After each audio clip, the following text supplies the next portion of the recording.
आज प्रथमम शैलपुत्री चा, आज वही लक्ष्मी क्या बन के पूजेंगी, आज वही लक्ष्मी माता पार्वती बन करके पूजेंगी, जगत जननी कहलाएंगी। आज उनके हम पार्वती स्वरूप का पूजन करेंगे। तो आप लोगों को घर में दीपक जलाकर आज माँ भगवती का ध्यान, लक्ष्मी जी का ध्यान करना चाहिए। हे माँ, हमारे घर में, ये आपका ही घर है, आप हमारे मन मंदिर में आकर बैठ जाइए, हम सदा आपकी आराधना करते रहें और हमारे घर में ये खुशियों का दिया सदा जलता रहे, ये ज्ञान का, ये भक्ति का दीपक सदा प्रज्वलित होता रहे। आज के दिन आपको राम रक्षा स्तोत्र, नारायण कवच का पाठ करना चाहिए। जो भी पाठ करेंगे, कुछ ना आवे तो श्रीमन नारायण श्रीमन, आप आज श्रीमन नारायण का जाप करें तो वह नारायण का जाप भी सिद्ध होगा।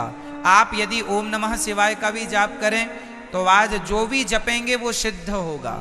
आप ओम नमः शिवाय जपें या गंग गणपतये जपें या दुर्गा माता जी का मंत्र जपें या फिर आप श्रीमन नारायण जपें, जो भी आज जपेंगे, आज मतलब 9 दिन तक निरंतर, वो आपका सिद्ध। इसलिए ये 9 दिन विशेष पूजा पाठ के लिए निकाले जाते हैं। साल भर आप फुर्सत नहीं पाते, समय मिलता नहीं है, 9 दिन का समय निकाल लो और पूर्ण रूप से भगवान के होकर भगवान की शरण में रहो।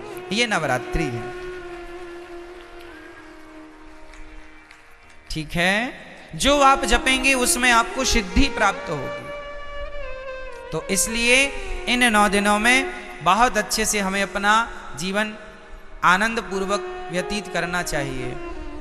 और यहाँ पर एक संकेत भी है कि दुनिया वालों, नवरात्रि में जिन कन्याओं को बुला बुला कर, पांव धोकर, माहौर लगाकर जिनकी पूजा करते हो, जिन्हें दक्षिणा देकर विदा करते हो, खीर पूड़ी खवाते हो, उन कन्याओं को केवल एक दिन के लिए देवी ना मानो, सदा सदा के लिए नारियों को देवी मान के उनकी सेवा, उनका सम्मान करो। नारी का सम्मान सदा लक्ष्मी मान के आप आज नवरात्रि में एक लड़की का आप सम्मान करते हैं देवी मानकर, और नवरात्रि जाने के बाद उसी नारी का आप अपमान करते हैं, तो ये तो कोई बात हुई नहीं।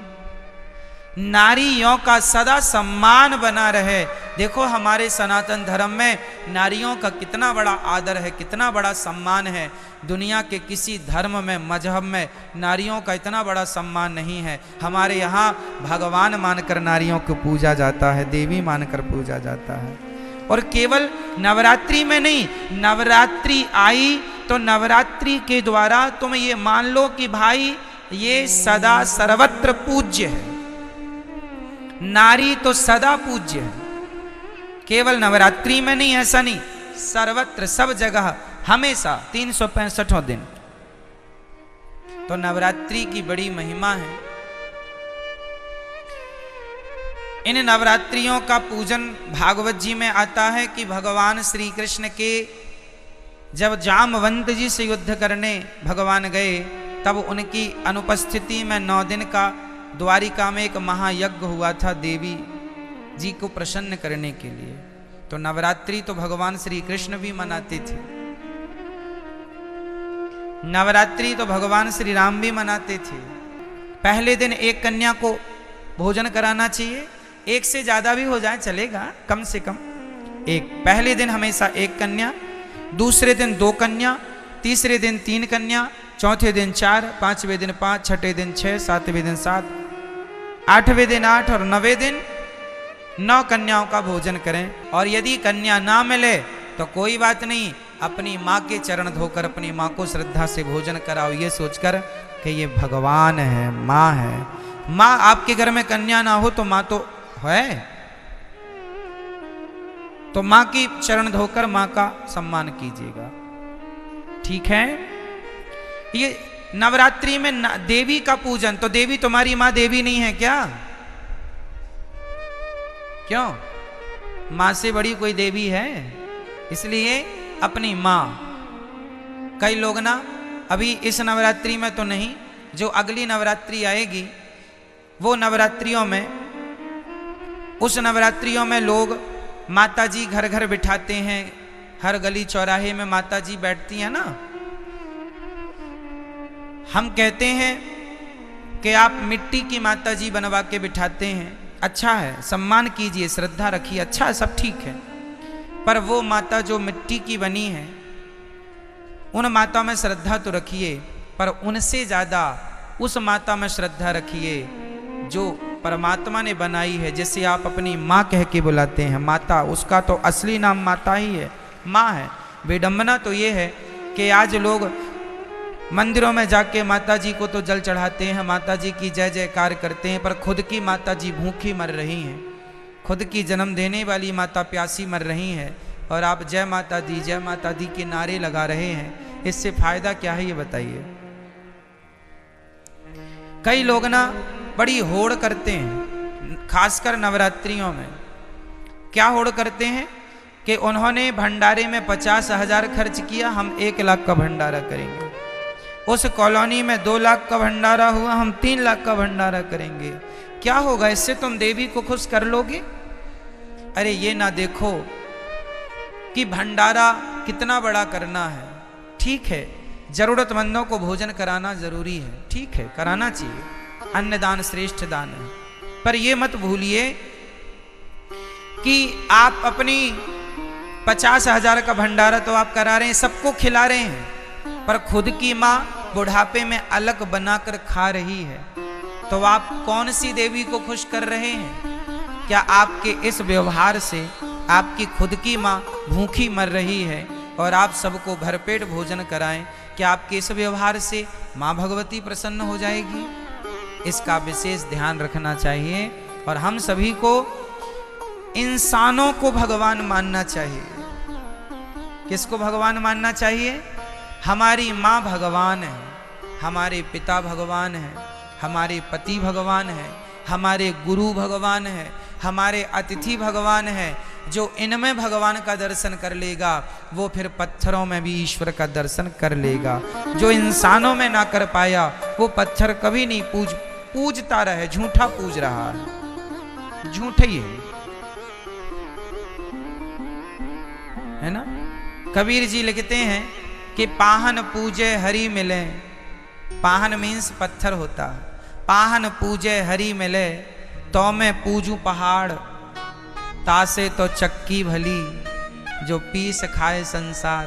पत्थर ही पूजना है तो तुम्हारी चक्की भी पत्थर की होती है, उसी को पूज लो, क्योंकि वो तो कम से कम तुम्हें आटा देती है पीस के। पत्थर ही पूजने हैं तो चक्की को क्यों नहीं पूजते? तो पत्थर पूजने की बातें नहीं है हमारे सनातन धर्म में। हमारे यहां मंदिर बाद में बने हैं। सनातन धर्म की गहराइयों को समझना पड़ेगा। कई लोग कहते हैं सनातन धर्म में तो पत्थर की पूजा होती है। ना जी, हमारे यहां पत्थर की पूजा नहीं होती। किसकी पूजा होती है वो मैं आपको आज स्पष्ट कर देता हूं। सुनो, हमारे वेद कहते हैं, पहला वाक्य है मातृदेवो भव, पितृदेवो भव, आचार्य देवो भव, अतिथि देवो भव। ये 4 वाक्य वेद का पहला मंत्र है। ये वेद यहां से शुरू होते हैं। पहली आज्ञा वेदों की क्या है? मातृदेवो भव, मां को भगवान मानकर सेवा करो, ये वेदों की पहली आज्ञा है। पिता को भगवान मानकर उनकी सेवा करो, ये वेद की दूसरी आज्ञा है। अतिथि को भगवान मानकर सेवा करो, ये तीसरी आज्ञा है। और गुरु को भगवान मानकर सेवा करो, ये चौथी आज्ञा है। अब सोचो, ध्यान से समझना, जो व्यक्ति पहाड़े में काखा गाघा को समझ लेगा, भाई अखबार में भी काखा गाघा ही लिखा है, पर अखबार के काखा गाघा को समझने के लिए पहले आपको कौन सा काखा गाघा पढ़ना पड़ेगा? स्कूल में जाकर, स्कूल में हमें बुक मिलती है, उसमें जो काखा गाघा लिखा है उसको पहले मास्टर जी समझाते हैं। जब आप स्कूल जाके काखा गाघा समझ लेंगे तो फिर अखबार का काखा गाघा समझ में आ जाएगा। यदि स्कूल में काखा गाघा समझ नहीं पाए तो अखबार आप पढ़ नहीं पाएंगे। अखबार पढ़ने के पहले आपको स्कूल जाके पढ़ना पड़ेगा। जो स्कूल ना जा पाए, जो नहीं पढ़ पाए, वो आज भी अखबार नहीं पढ़ पाते। क्यों जी? सत्य है। अखबार पढ़ने के पहले क्या पढ़ना पड़ेगा?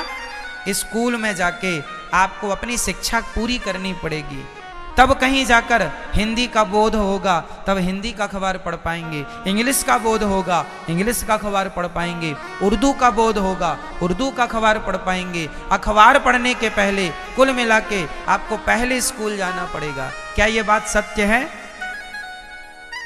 बोलो हाँ या ना।